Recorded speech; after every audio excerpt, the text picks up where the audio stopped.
I wanted to invite you all to talk about a little bit about how we are taking this year to define ourselves, taking this journey to define ourselves. And I think, when we initially thought about our launch, we were like, what are we going to talk about? What's going to be our topic for the launch? And then, when I was thinking about it, I'm like, the inauguration is coming up.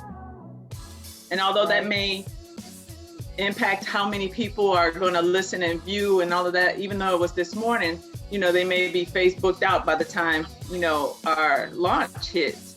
But I think that it was fitting because this is the first time in history that we have a person of color, a woman of color, rather, in that seat. And I'm like, what does that mean for us as Black women moving forward? What you think that means, Stacey? Well, what I think it means, first of all, I know that we as Black people in general, and then I'm gonna get on the female part, we as Black people are going to look to Kamala to make this whole brand new change, change this, change that. But the way that I look at it, her being a Black woman, I made a comment today.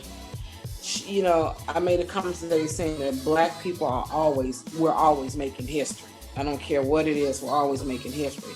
But what I think it means for us as Black women is that we don't have to be in competition with one another to make it. It is a seat at the table for each and every one of us. And Kamala is an example of that, because as I was watching the inauguration today, for some reason, I just felt this calmness. It just seemed like it was something different in the air. And it had absolutely nothing to do with the fact that Biden was in the White House with Obama, who was the first Black man, well, really the second Black man in office, anybody know their history.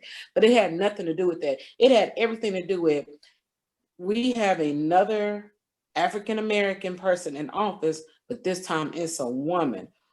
For so long, we've been beat down as women saying, oh, you can't do what us men do.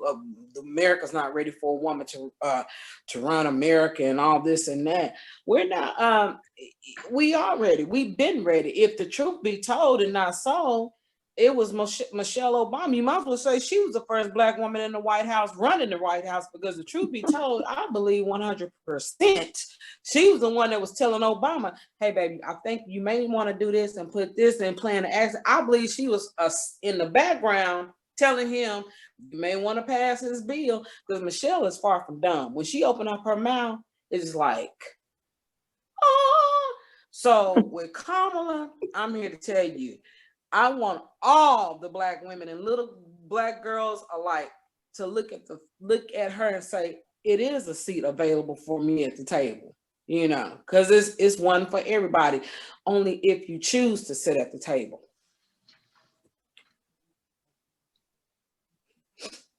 Tina. Wait, girl, I'm trying to multitask. This thing is so different. And for me, what it represents, for me more than anything, it's less about me and more about my daughter. And so what it does, it allows my daughter to dream big and know that it's possible, that anything is possible. We dreamt big, but we didn't believe it was possible. Now we know it's possible. You get what I'm saying? So now it's the dreaming big and knowing that you can do it. It's not without work. Like anything else that's worth having, it's not without work. But that we can make this happen, to be able to be in a place where you are able to see your own reflection. And that is amazing. Here in the United States, at least where I grew up, I didn't grow up seeing a lot of Black physicians or Black attorneys or authors or any of that stuff, like you would if you grew up in, a homogeneous country like Jamaica or something like that. All the doctors might be Black, you know what I'm saying? Because that's not a big deal to you. It's a big deal to us because we don't usually see ourselves in those positions on a regular basis, not even as school teachers. Right. Yeah, I think so. Most of my teachers were white. So who are my role models? And so it makes everything possible where it wasn't possible before. And like, to me, that says everything. I think you're right. I think I would agree in the respect that the generation that is coming behind us and behind them, it gives them a different view of what it looked like. Because unfortunately, my grandchildren don't know their history like it has been. They only know what's been presented to them by this system that's not for them. Right. So they don't, Black History Month for them is about Martin Luther King and slavery. It's not about the Harriet Tubmans and, the Thurgood Marshalls and Madam C.J. Walkers and it's not about pioneers who've come long before them. They call me old. They don't even have a clue about who the shoulders I stand on. And so it's up to us to instill that into them. But for them to be able to see a Black woman in the White House, just to be able to see that, that's a big deal. That's a big deal for them. I think for us, my generation as a baby boomer, we've had so many Black icons, pioneers whose shoulders that we stand on. But I think that we've gotten so far away from our history and our reality that now to see Kamala, our vice president in the White House, as a Black woman, that is almost like a monumental, huge, it's almost like unbelievable, wherein it's believable because we've been doing incredible things our entire existence on this planet. Absolutely. We've just not been given credit for it.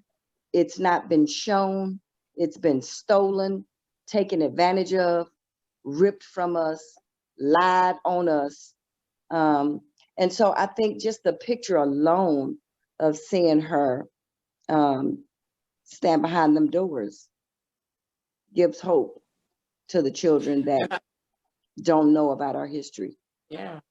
I think what's going to happen too as well, as you talk about the generation of Black females today, their idol is reality TV. When you look at, they look at Real Housewives and hip hop, like, I have to be this way, I act this way. If I'm like them, if I emulate them, I can make it. I'm so glad and I'm so thankful that we now see a Black woman in the White House who didn't have to, what am I trying to say? Who didn't have to sacrifice her soul to get where she is now. Am I making sense? You are, but I want to, you're making a good point, but I want to, because I agree with you. There's varying degrees of what we have and what, because that's part of our power as women. So let's not negate the innate power that we have as women, which is our femininity, right. And so I don't want to dismiss those women that use that, but I want to talk about the labels that we have been called historically, but before that, we were talking about how the history has been lost in the last couple of generations, right? So I would say after my generation, it's been lost. We don't have any great leaders. You know what I'm saying? Like, we don't have people that's marching.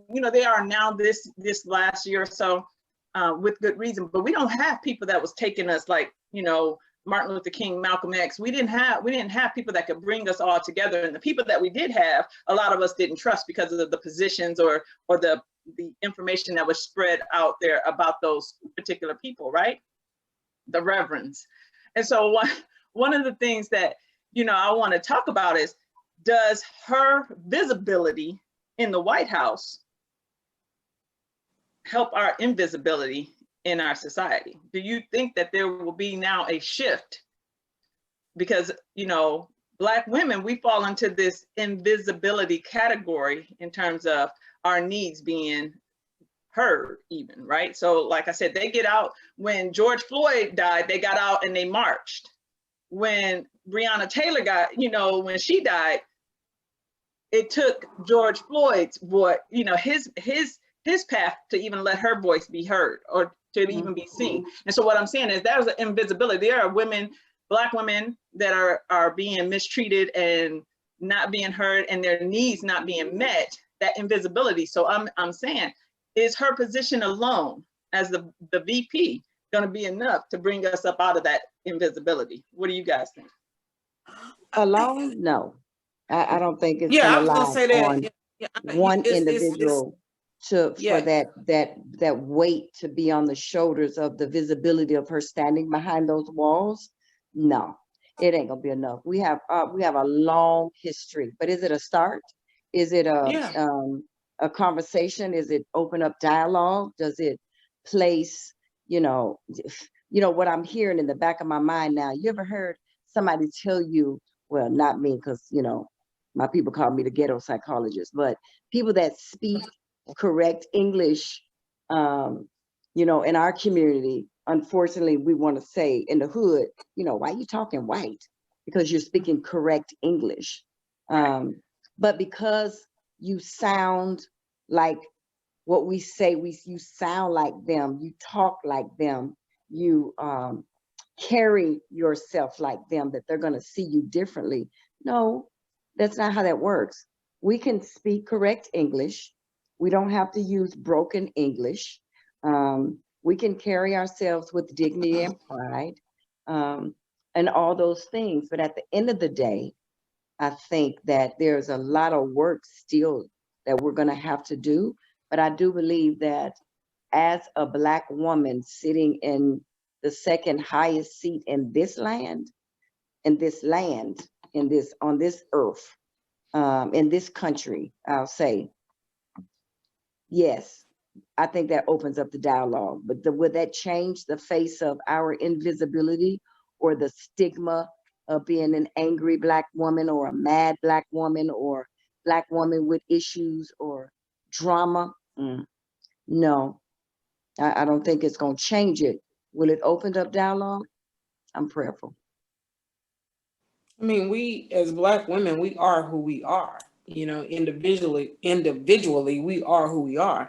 And I agree with Tina with what she's saying. My mama used to say all the time when she would reference Black men, she would say the Black man has always had it hard. But as I got older, I'm like, yeah, they've had it hard, but Black women have had it harder.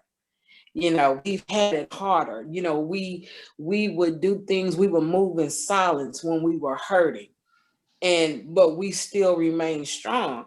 And when you look at us today, we're still fighting to be heard. And some of us, we'll just come in and kick the door down. We'll just come in and kick the door down and say, hey, you're going to hear me. Then there's some of us who say, I'm going to strategically go about being heard. You understand what I'm saying? I'm one of those cats that will come in and kick the door down because I'm going to be heard. One, I'm a Black woman in a white male dominated field. There's times when I was the only Black female with 30 other white men out in the field. So I had to kick down the door to be heard, because if I didn't, they, when you deal with the good old boy syndrome in the South, when they feel like, hey, Gal, my name is not Gal, my name is Stacy. Right. Watch yourself or you get cussed out. Or I have to fight just as hard to get the kind of salary that they're getting. Tracy experienced a situation in the field where she was doing more work than all the men, but when it came down to it, they was lowballing her so bad. They like, well, they was making like $10, $15 more than she was, and she was at the bottom of the totem pole, but she was the go-to girl. She's like, oh no. When she found, she's like, oh no, if you can't give me this, I'm gone. Oh yeah, whatever, Tracy. And when she left, what happened? Can you come back? Like, I'm not, it's sad, but the modern day plantation is something else for the Black woman.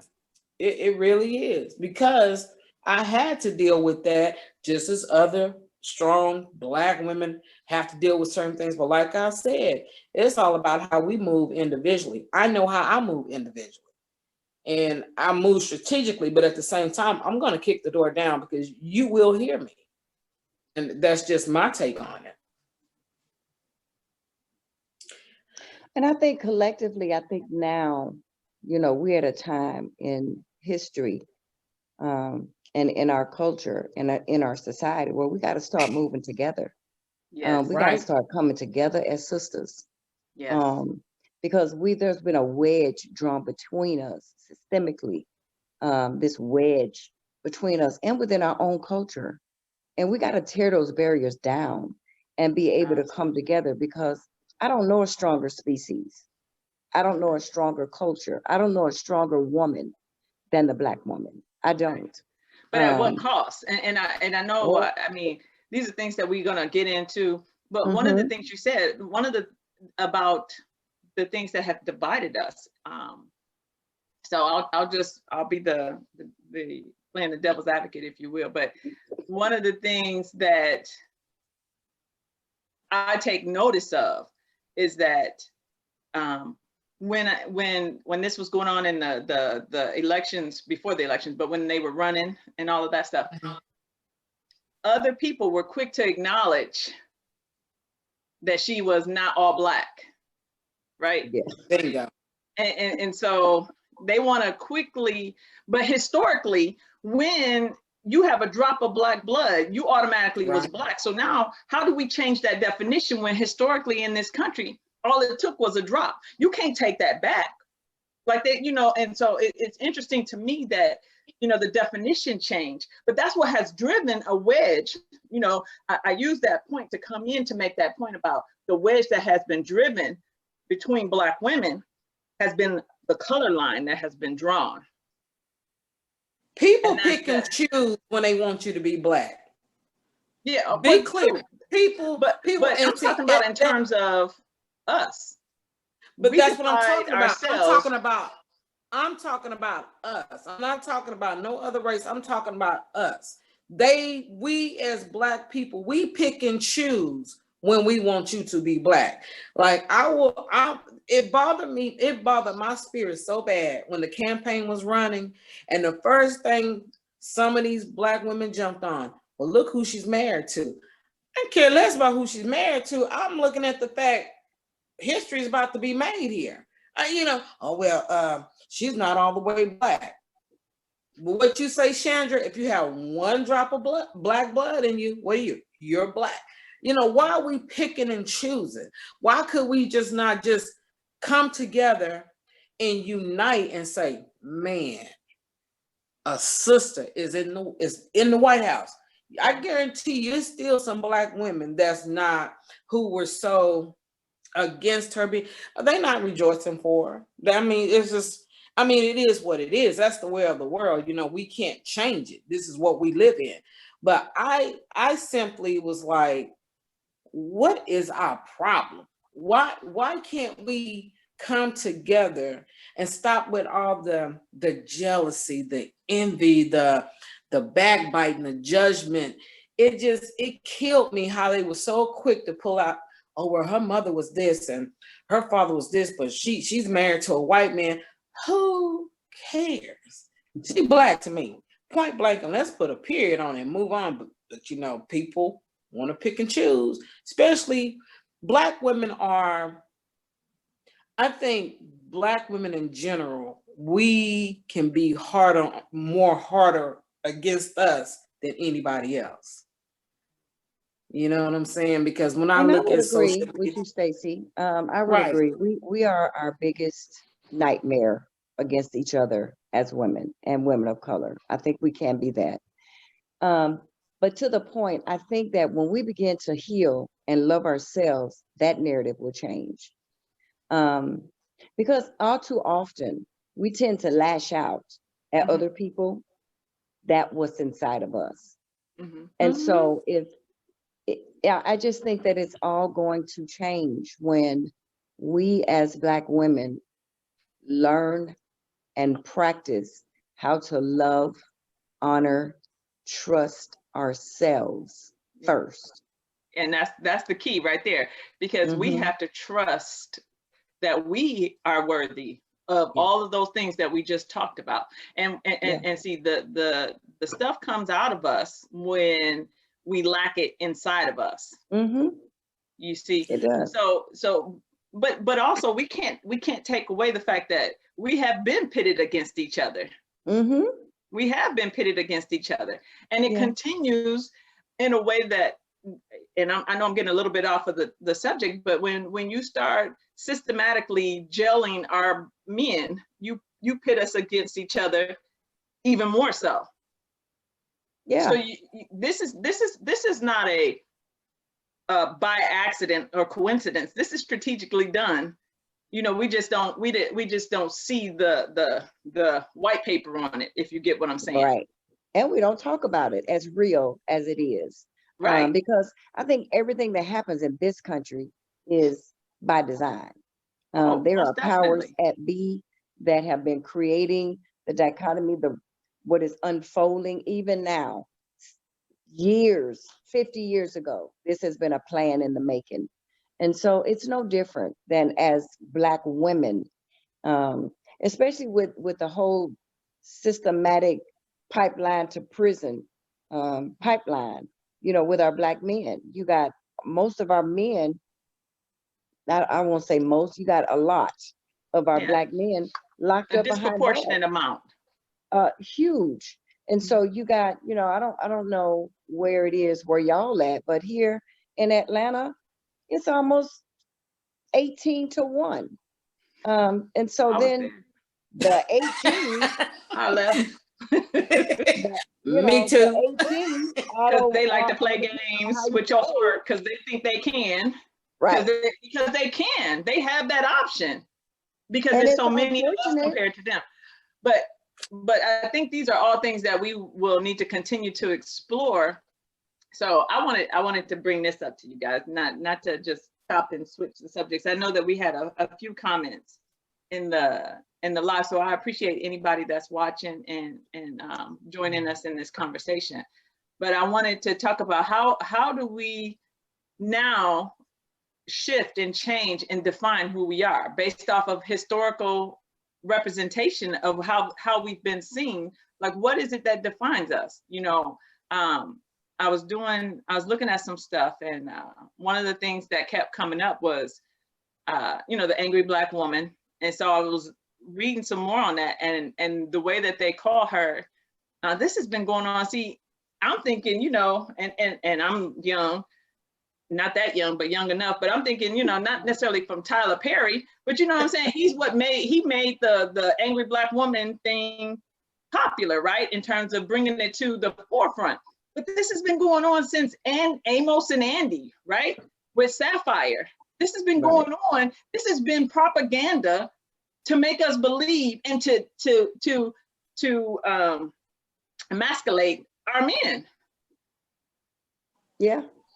You know, and so that's what they did. They created a character where she was, you know, her husband was a buffoon basically, and she would ridicule him. And so then that became what we were. It became our image. And if it wasn't that, it was the mammy, which means you asexual, right? Which means that, you know, you don't have sex, you just take care of kids and cook and clean, and, you know, big mama, you know, once you get to a certain point, you don't have kids. And then you have the Jezebel, which is kind of what Stacy, which is what I see a lot of our female artists as. Your Cardi B's and your, what's the other chick? I don't know, the other ones that are out there that they see them as. So, you know, these are the images. You have the angry Black woman, the old, big, overweight, asexual, fat mama, and then you have the hypersexual Jezebel. Like, you know, the Black woman just can't catch a break. I don't care. Every which way we turn, it's trouble on every corner for us. You know, we up here scratching and fighting and trying to, like, hey, can you hear me now? And no matter how much we kick and scream, oh, you got a problem. Getting to your point about the angry Black woman, as you was talking about Tyler Perry, and even we could take it a step further to the movie Acrimony. I had to break some things down concerning those movies, because the first thing some people want to jump on, like, oh, y'all got that angry Black woman syndrome. Y'all just this, y'all. But did you ever stop to think about what happened, what preceded to all of that was building up, which she wasn't identifying all this crap within her, and it just finally hit a boiling point. It's like, okay, I'm done. Because we are sometimes looked at like, keep your mouth shut, just do what you do, move in silence. But how much more do I have to continue moving in silence? It's better for me to get all that pressure off me and tell you how I feel. And it's interesting. I was having a conversation with a young Black lady over the weekend. And, I don't know if y'all like this, but when I'm talking, I like to read your body language, or I like to look at how your face changed when I say certain things. We do. Yeah. And it was just interesting that when I was talking to her, she was trying to bear all the weight of somebody that she didn't need to bear that weight from. And when I said something, I said, this how I'm gonna get her. And I said something to the point of, I said, hold on, sweetie. I said, the one thing I'm noticing that when I'm talking to you, you are quick to give up an excuse as to the reason why you do what you do. But did you ever stop to think that all those excuses are coming from your own personal insecurities, and that you need to figure out what it is about you? Forget everything and everybody else around you. Have you ever dug deep within you to figure out, why are you doing this? Why are you even here in this situation? I said, because we have to bear our own responsibilities for the things that we pick and choose to do. Her whole face was like, she looked defeated. And I said, you do things, you get angry and you lash out. So this is where the Black angry woman syndrome comes from. But why are you doing that? What are you mad about? Who are you mad at? I said, because at the end of the day, it's easy for us to say, oh, he pissed me off because he did X, this, that, and the third. But he couldn't do it if you didn't allow him to do it. So who are you mad at? It was just like silence. You can hear a pin drop. You need to be mad at yourself. Let me go get you a mirror. And the thing is that she is, but again, yeah. How many choices do we have? People have a difficult time. When we talk about love, people have a difficult time walking away once you didn't build up something. It's hard to just be like, all right, well, I can start over again. I can keep starting over. But it's really love sometimes, because in some cases, it ain't even love. It's not, but at the same time, there's no people who have a hard time because I feel like love is a choice. I feel like I have to choose to love you, right? And all the things that you do and the behavior that you demonstrate, I find loving. Not everybody sees it that way. Some people feel like they fall in and that they can't control it, and it's outside of their realm of control. And it's infatuation, but from their viewpoint, it's love, and they can't breathe without this person. They can't think without this person. And, their whole world revolves around this person. And wait for the workshop on that one. I can't wait for the workshop on that one. but the thing is that the angry Black woman is more than just in terms of, because it started with our relationships, and then they spread it out and said that we were like that in the workplace. They said we were like that in everything. But mind you, when I stand in line just like the other person does, and you say, can I help you, to them, and I've been in this line longer than them, I ain't got a right to be upset. You know what? I was about to use the analogy of me last night when I was telling you the story. I ain't gonna lie, it pissed me off, because I'm like, wait a minute, hold up. What would you do if I wasn't here? You're taking advantage right now. You're taking advantage. What would you do? And it was either I could be mad or I could address it. I chose to address it. Like, we're not doing this. Now, I'm going to give you this one this time. Moving forward, we're not doing this. You know what I got in return? I love you, Aunt Stacy. Okay. In the store, we're not doing this, because it's one thing I've learned to detest that we as females do sometimes, we'll vent to others what's wrong, but we won't take it to the source. Don't tell me how you feel. Tell it to the one that's offending you. And I think sometimes when you do, you don't have to be afraid to do it, but make sure that when you go in love, because when you give it in love, if it ain't received in love, then that's on them. But you know what you did.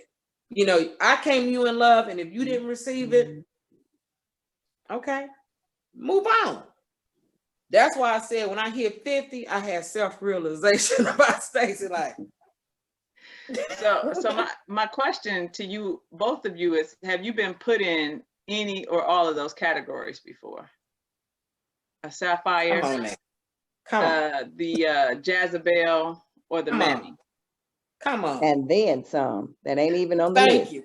You see, I'm looking. Come on.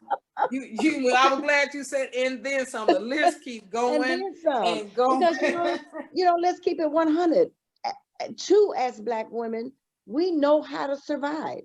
Yes. And it's not always chatterbox talk how we survive.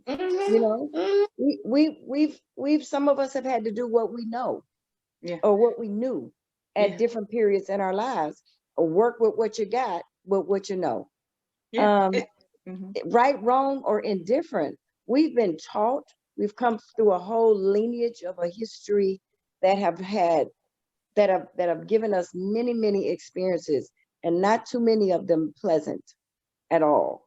And so we've had to learn how to break different generational chains, and I call curses, in our families' lines, and go all the way back and before slavery. Some of this stuff we have to purposely speak off of our life, because you'll look up and what your grandmama did, your mama did, you did, and now you see it in your grandchildren and in your great-grandchildren, and you be looking up like, they didn't even know. They didn't even know. How they know?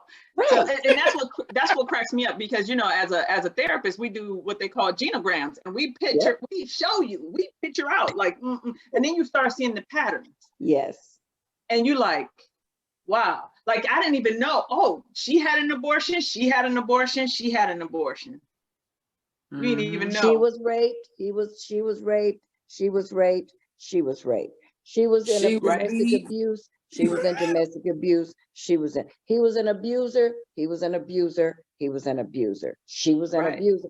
And sometimes it's not the same abuse, right? Because sometimes it can be a psychological, a narcissistic person that you with that's psychologically abusive to you, or like other people is emotionally unavailable, but the other ones above that may have been physically abusive. And so we have to look at those patterns. We have to take some deep looks inside of who we are, and some of this, own the shit that's yours and let go of the shit that ain't, and work on that you struggle with, that you had to come through. Because as an overcomer myself, I didn't deserve to be raped. I didn't do anything for that to happen to me. I didn't do anything to be in a domestic abuse relationship. That I didn't deserve that. Those things happened to me. So do I want to spend the rest of my life like that? Or do I want to work on me to overcome that in my life so I don't have to live like that no more? That's my work. And there's no way around doing your own work. You have to do it. So whatever you've suffered through, been through, have had happen to you, you have to work on that if you choose to live a healthier or have a different kind of outcome for your life. That's your work.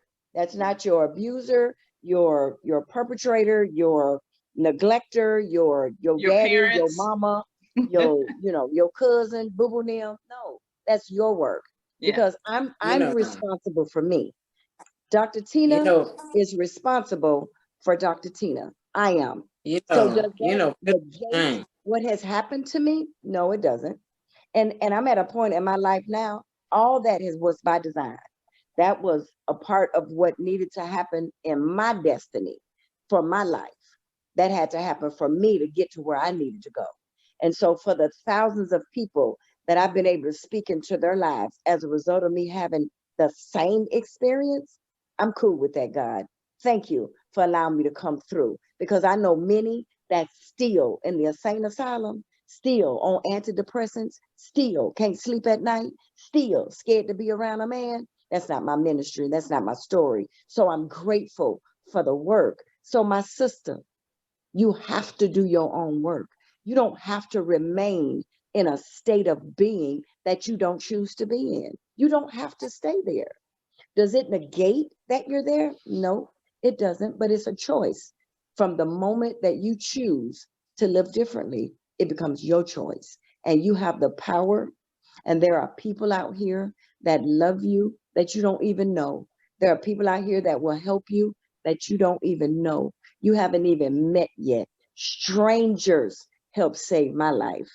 People that I never even knew existed help save my sanity. Child, one of these lives, we'll get to it, but Yeah. we've had some experiences that most of y'all can't even fathom. Right. And some of y'all have had the same experiences.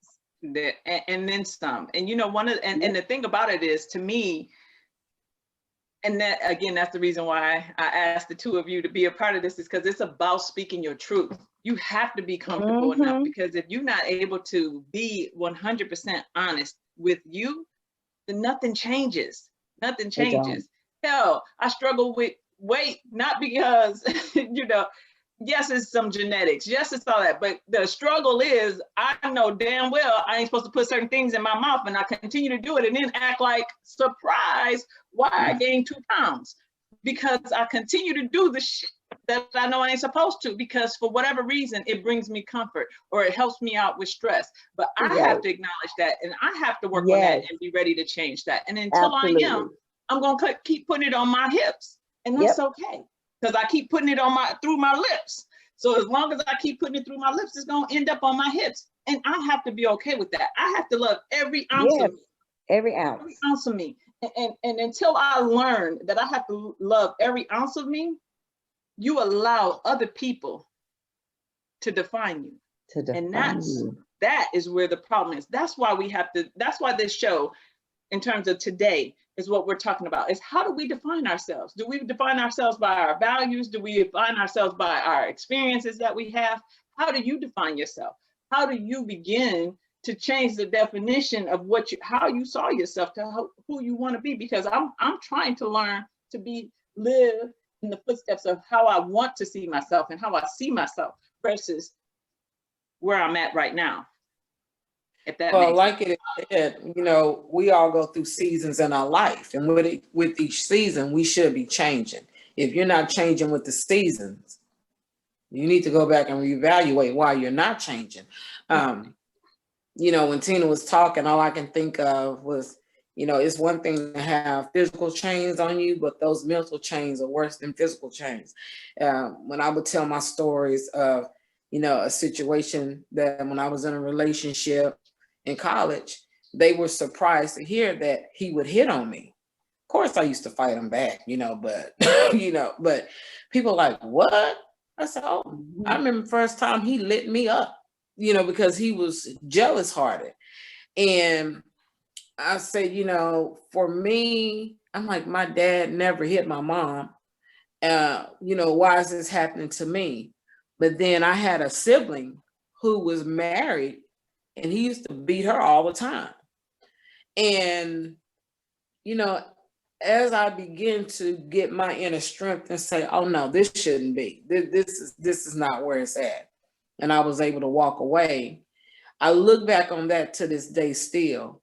And I do make a disclaimer with anybody that I date. If you bucket me, look at me wrong, even act like you want to do something, it's a done deal. It's a wrap, because I don't tolerate that. You will respect me. It's just interesting when people look at you, like I can look at you, Chandra, and be like, oh, Chandra ain't got no problems. But I don't know your story, because I don't know the seasons that you've been through. Exactly.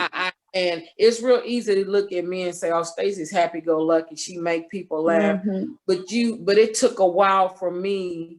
It took a while for me to to allow myself to open up, to tell my story, because you never know who you are helping. Those little nuggets are given to, even though it be bad or good, those little nuggets are given to you in your life for you to tell a story. And if you don't take those nuggets and tell a story, then what you have them for? We have, you know, and I think a lot of times because we as Black women are beat down so much by society, by it's bad enough when it's done by white people, but when it's done, different races of people, but when it's done by our very own people, it's hard for us to say, hey, this happened without being judged. It's sad when you see a mother and daughter, when the daughter goes to the mother and says, Mama, your man has been coming in my room at night, messing with me. And you see her cursing the daughter out to me, what was you doing to him? Or she wants to beat up the daughter because she don't want to hear what her daughter had. Girl, get a grip. And I'm just like, it's sad. At the end of the day, you say, like I say, am I my brother's keeper? Am I my sister's keeper? Who are we keeping? What are we keeping? I'm trying to keep my sanity. You know, I'm trying to keep hey, just to get through 24 hours in a day, it ain't easy. And if I can come out smelling like a bed of roses, baby, I put in my work for the day. Because some days I wanted to throw my hands up and give up because I was sitting in a bed of depression. Be clear. I sat in my apartment for 2 months in the dark, aching, crying, couldn't see my way out until one day I said, Satan, get behind me. And if it wasn't for my twin sister, I don't think I would have made it through, because it, you know, these are stories, these are my nuggets I can give you, because this is facts. This is my life. Right. Right. And it's about that process, and that process takes time. You know, healing doesn't happen overnight. There's stuff, I'm telling you, there's stuff that has happened to me. And, you know, I think I'm good. I promise you, I think I'm good. And then I started talking about it and tears be rolling down my face. Well, before tears come, you know what happened? If you ever know, you know how I feel about something, because my voice gets all squeaky. I start, you can barely understand anything that I'm saying and that's coming out of my mouth. That's how you know that that's hurt, that's pain, that's real. That thing right there. Because I can't even get it out. It takes me a minute to get it, and it could be tears of joy too at a certain point, right? It doesn't have to be always pain, but that means that's how much emotion is attached to that, because I can't even speak the words because it has impacted me on that level. And so, but it's a process. This is a process every day, and we have to take in that this is not easy. This is not easy. You know, having the three of us sit up here and talk about what we go through and what we've gone through and what we've helped others go through is one thing, but walking your own steps, that's a whole nother thing. It's a whole nother That's a whole nother thing. It's a whole nother thing, but it's worth it because you're worth it. And until you get to that point that you believe, you just gotta believe. You're not gonna start out believing that you're worth it. You're not. If you were, then we wouldn't even have these issues. Right. If I believed that I was, you know, smart and at the top of my game and beautiful and I was confident and I was secure, I wouldn't have had the issues that I had. I wouldn't have had them. It's a process. What we do have to do is give ourselves permission to be in the process. Yes. And wherever you are at this moment, whoever we're talking to, wherever you are in this moment, I don't care how low you think you are, but you're right where you need to be. Yeah. And if you can look up, I don't know who said it, but if you can look up, you can get up. That's and right. It is one step at a time, just one. You can't do a marathon by skipping steps. It's one step at a time. And this thing is a marathon. It really is. It didn't happen overnight. We didn't get into these states overnight. Some of us, it's taken a lifetime of turmoil and heartache and pain. It's not going to happen overnight to get out of it, but it is possible. And you got to believe that. I want to say this. I want to, you know, because one of the things that we always hear too, so you got all those other negative things, but then you have this idealized version of Black women, which is the strong Black woman. And I think that sometimes that put undue pressure on us to be everything to everybody all the time. Ooh, yes, girl. Ooh, honey. And see, and that right there kills our mental health. You know, we Yes. don't realize it, but it kills your physical health. You Yes, know, it does. Because it it's doesn't taken out of much. context. It's taken out of context when you're talking about the strong Black woman. You know, when people get into, oh, that's a strong Black woman. Well, what do you mean by that? I think I'm a strong Black woman on the strength of the fact that I've survived and I'm still surviving. I'm still dealing with things like me and you talk, Chandra, residual pain that I have, but I'm still surviving and I'm still working through it. That makes me strong, because what makes me strong is that I'm not afraid to ask for help when I need it. I'm not afraid to ask for you to pray for me when I need it. I'm not afraid to tell you, hey, I messed up, I slipped up. Can you forgive me, my sister? That's what makes me strong. You know, this thing ain't for the weak at heart. No, it's because not. everybody can't ask for help. Everybody can't ask for forgiveness. It has nothing to do with me getting suited and booted every day, going out there in corporate America, bringing home a nice paycheck, making sure I'm keeping the mortgage paid. That has nothing to do with that, because all of that can be gone in a blink of an eye. Right. And it also has nothing to do with having these mouths, being flippant at the mouth, and being able to speak negatively at the drop of a dime. That don't make you strong. That does not make you strong. Now, can you stand up for yourself? Absolutely. Can you speak your truth when you feel that you've been unjustly ostracized in any kind of way? Absolutely. But this and this, all of this don't make you strong. That don't make you strong, boo. It doesn't. Being able to communicate your point and being able to get across what it is that you're saying, that makes you strong. Being able to say these two letters, one of the most powerful words you'll ever learn in your life is no. Yeah. No. Yes, Lord. Who was that? Yes, Lord. Tracy Lexington Cash.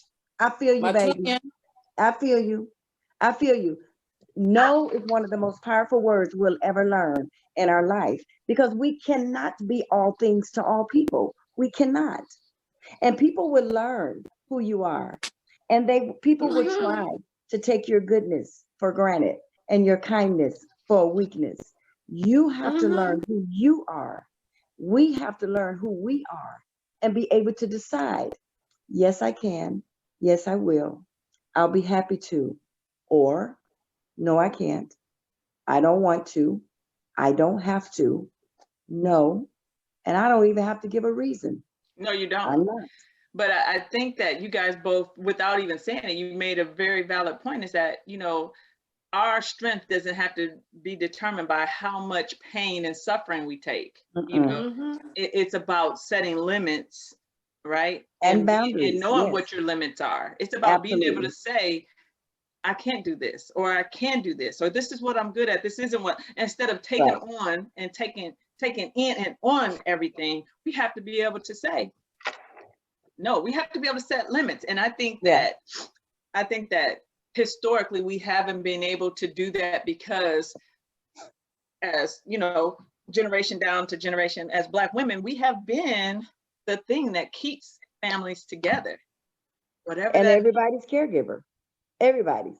Right. And you got to be careful who you allow to come into your space, taking up your energy. Because people will zap your energy, and before you know it, you are physically weak. And that, I'm just speaking from experience. If you let too many people just constantly, like, it goes back to the nose. Let me pass out some of these no's. And if you didn't understand it, let me write it down for you. And if you didn't get it again, let me mail it to you. You know, you tell your kids, which letter in no did you not understand? Was it the N or the O? Because no means no. You start taking on that energy, and if that energy is negative, and you like, you'll be laid up in the hospital. That's where all that comes from. Because when we take on too much of other people's stuff, it's almost like being in a field that you are just burnt out in. It's time to go. You got to know when it's time to pull up. Because we cannot be all things to everyone. We just cannot. Come on, mama, what you need? So Mary, are you asking how we deal with it? She's asking how you deal with it. How you deal with it? Well, Mary and that's Cat. kind of what I was just going to say, because I wanted to kind of for us to begin wrapping up. But one of the things that we got to look at is taking that first step. And that first step may be even first time verbalizing what has happened, where the pain comes from, that I never felt beautiful, that I was raped, whatever it was, whatever that pain is that holds you back from being your best self, as you know, to Your make it authentic self. Yes, your authentic self, because that being able to verbalize it, because you have to identify and verbalize it before you can begin any work. Because if you still struggle to put words to it, nobody's going to be able to help you. Right. It's like you say, to be your authenticate. I mean, when you say to be authentic, I can't even say what. But you have to authenticate it. You have to authenticate yourself. Yeah, you gotta make it real. You gotta make it real. If you don't authenticate yourself and you walking around here with rose-colored glasses on, then hell, what is the point? Like, I'm not gonna keep beating myself across the head on something that I can heal from if I want to heal from it. Right. Because everybody don't want to move past their pain and hurt because they want to project how they feel out on you. Well, I'm sorry to tell you, my sisters, let me give you a public service announcement right now. I will hear you, but you will not project that negativity on me. I'm here for you. I'll hug you and I love you. And then I'm going to tell you, well, let me rewind that. If you don't ask me for my opinion, I'm not going to give it. But if you ask me for it, be ready and prepared for what I'm going to say. But I'm going to say it in love. You may not like it, but I'm going to say it. But I think also, and Tina, you can, chime in or help me with this too. But I think once we have put a name to it, sometimes we can't change it. Sometimes, you're not beautiful, and that's okay. You're not everybody's cup of tea, and that's okay. But so it comes to a point of acceptance, right? You have to get to I'm beautiful enough, To me. For me, right? Yeah. Whatever that means. Yes. And I don't have to be everybody's cup of tea. I don't have to be skinny enough. I have to love me. I have to say that it's enough for me. And that's acceptance. And so if you cannot see any other way, then you have to learn how to accept what it is that you can't go any further on. Yeah. And that may not be the answer for everybody, but I think that we have to first acknowledge it, but then we got to get to a point of acceptance, because sometimes there's only so much work you can do. Tracy said something about continuing to heal. You're right. You have to continue to do the work, because again, there are things that we don't even know that exist in terms of the pain that we may have or where it even comes from, right? We have to continue to evolve and become self-aware, but then there are some things that you're not going to be able to change. Genetics, I can't change my genetics. So I have to accept what I look like. And I have to love it. If nobody else does, I have to love it. Yeah. And this thing comes in layers. You're not going to be able tonight. And I would encourage, if ladies, if you want to start this process of defining you, loving you, learning you, just get a journal. Yeah. Just get a journal and start writing. I promise you that in 3 months, you'll be writing something that you didn't even know was even in your life. A year from now, things will begin to be uncovered. Then let me tell you how awesome God is, the Most High God. He's so awesome that it's some stuff in your life that he has hidden from even you. You don't even know why you act the way you act, because he's saving you from yourself. I was a therapist working with women, working in substance abuse, a whole list of clients. And my little old self went to get my certification in domestic abuse, sitting in a 40-hour workshop. I started hyperventilating. I started having these visions. Long story short, they call it delayed PTSD. Mhm. Now, I knew that I had been raped 15 years prior to that, but I put it under the rug. I didn't deal with it. I didn't talk about it. I just swept it under the rug. But going to get my certification to help other women, I had to come out of class. It took me 9 months. I had to go deal with my own stuff before I could come back and get that certification. Now, did I not know that that had happened to me? I knew that it had happened to me, but I didn't deal with it. How much in your life have you just swept under the rug that you haven't dealt with? Or you pushed in the closet and you open the door and you push in the closet and you open the door and you push in the closet. Well, one day Never, you're gonna never open that taking closet. anything out. Never taking Never. anything out and dealing with it, right? And one day you're gonna open that closet and all that stuff is gonna come falling out. And so That's I right. submit to you today, get a journal and let's begin the process. And together, we'll be here twice a month. We'll walk you through this thing. We'll share our stories. We'll talk right. about what you want to talk about. We'll answer your questions. We'll be here That's for Make you. it laugh, We got some make other it things cry. down the pipe that's coming. Together, we can do this thing. Because I didn't do it by myself. I didn't do it. That's right. I am not even gonna sit here and pretend like I'm so awesome that I did all this by myself. It couldn't even have happened to me without my sisters around me. It couldn't have. Yep. And so we're here for you. Just get a pencil and paper, get you a journal tonight and start writing. And at the top of this journal, I want you to write, I believe in me. Even if you don't believe it, I want you to write, I believe in me. Because you got to start with you, baby. Yeah. You got to start with you. And know that you're worthy. Believe that you're worthy. Because I tell Yeah. people all the time when Yes. I used to do, when I was in counseling, I talk to people, is that there's a difference between knowing you're worthy and believing that you're worthy. Yes. But see, when you know, you still allow stuff to happen to you. But when That's you right. believe, you stop that shit at In the its front track. door. You don't even let it get past you. So there's a difference between knowing and believing. I'm sorry, I'm the word. They call you the ghetto psychologist. Tina, wait until she hit 50. If she on this high, when she hit 50, she gonna really be like, What? Zero But tolerance. I'm telling you, for the foolery. this right here is what we do day in and day out. We Yeah. here. You know, if you need us, you want us, that's, you know, we are looking at, for the month of March, putting together like a little conference for you guys, a free conference for, you know, all the things that you guys have told us that you want to talk about. And so we're looking at putting that together for Women's History Month and making that happen. But again, you gotta let us know what you need and want from us. So That's right. but also want to say this before we get out of here. I want two things to happen. So this podcast won't be uploaded until tomorrow. I want you guys, you know, to log in. If you have an Apple account, if you don't have an Apple account, go ahead and create an Apple account, because we need the reviews. We need the reviews. And what we're going to do is we're going to pick 10 people and we're going to buy you a cup of coffee.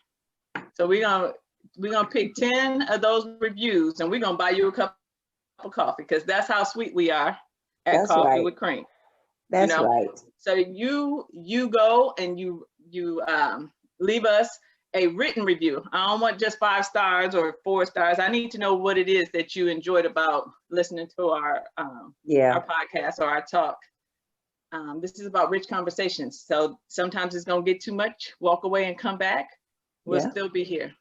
And so what we do in love. We honor you. And we are here because each and every one, besides Stacy, but each and every one of us has had our struggles with women. And so right now we're talking about healing, because this ain't just what? I'm confused. Did she say besides Stacy? Well, Stacy always said she ain't had no problem with women, but I'm gonna tell you, You know women, what? Let me tell you something. Listen, Time out. there's a lot of women that don't like me. Time out. I've had my struggles with them way back in the heyday. I just learned how to deal with them. Oh, okay. I don't have I got another couple of years to go. But you, yeah, with you and Tina, y'all my struggle right now. but you know really, what? love really, y'all. we need the reviews. We're trying, again, I don't know how many podcasts are out there that are for women, about Black women, and trying to do what we're trying to do. But we need the reviews if we want to make it, on the national level, to be able to bring more women into the fold, because I think this is our time. This is our time. This is our time as Black women to begin to come out of the shadows, if you will, Yes. and shine. And so we need your help to do that. And Chandra, also, I just want to say real quick, for the Coffee with Cream group here on Facebook, we definitely want to hear your voice here. This is our safe haven for us to come in here, talk. It's not so much just rounding up subjects, but it's also for a place for healing. If it's something you're going through that day, put it in the group. Let's talk about it. This is what we're here for, because for me, I can't do nothing without having God first in my life. He guides me through everything that I do, and I consult him on everything that I do. And when Chandra came to me and asked me about doing Coffee with Cream, trust, I consulted with God first. And you know what? This feels right. This feels good, because it's high time that we come together in a sisterhood amongst our melanated queens. I love to say melanated versus Black, because we are melanated. We're just beautiful. I mean, and I think that this is, my focus is Black women or women, but it's really women of color. You understand what I'm saying? The women that have gone history without voices. So we ask you to invite more people into the circle. Again, everything that we do, we bring to you all first before we release it to the general public. So that's right. This is exclusive. That's the nice piece about being part of the group, is that you get to see it and hear it and be a part of it before anybody else. So we appreciate your attention. We appreciate your love. We appreciate that. Do. And so, yeah, we do. Like I said, and we thank you so much. We want to thank you. Thank you. Let me do this for a second. Mary Cash, thank you, baby. So Sophronia Williams. Sophronia Bourgeois. Ooh, I like it. Sister Bourgeois. Mary, again, Naomi, thank you guys for logging in today. We really appreciate you guys so much. Thank you for being here with us.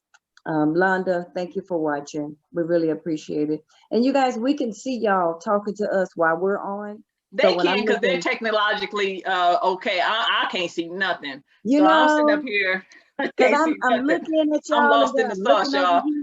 I know, baby. I messed your name up. I know that y'all there, so I love you for it.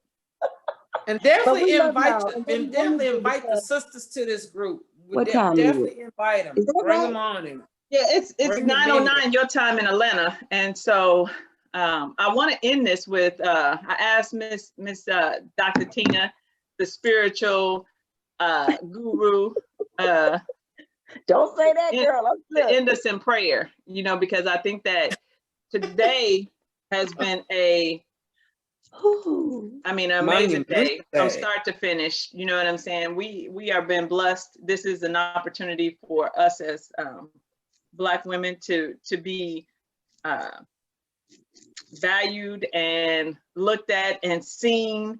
And so, I say, but all glory goes to God. So, without him, none of this is possible. And so none of this is possible. I want to acknowledge that in closure. And I asked Tina to do the closing prayer, if she doesn't mind.